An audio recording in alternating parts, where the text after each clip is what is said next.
You may have clients that use the Avid video editing software. Avid recognizes basically two subtitling formats, EBU-STL and DS-Nitrous. So in this lesson, we're going to discuss them both. Here we have subtitles ready to export. Suppose your client uses Avid. We can export these subtitles as EBU-STL. It's here under Standard Formats, EBU file format. You can leave the settings as they are.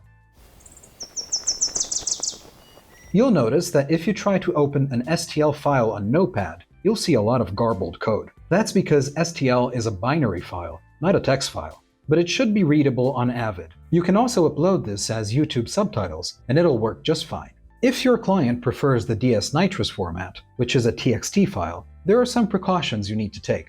Basically, you cannot have subtitles with partial italics. Any subtitle needs to be completely in italics or completely without.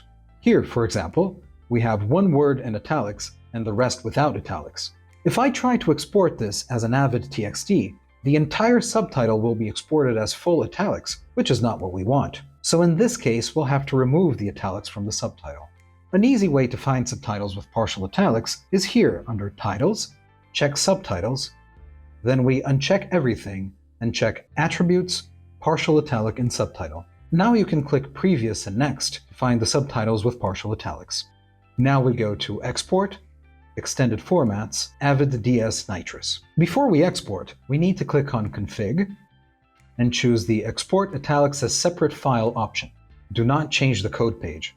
Let's export and see what happens. We have two TXT files.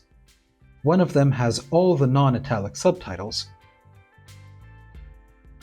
and the other, with italics in its name, has all the subtitles with italics. You can send them both to your client.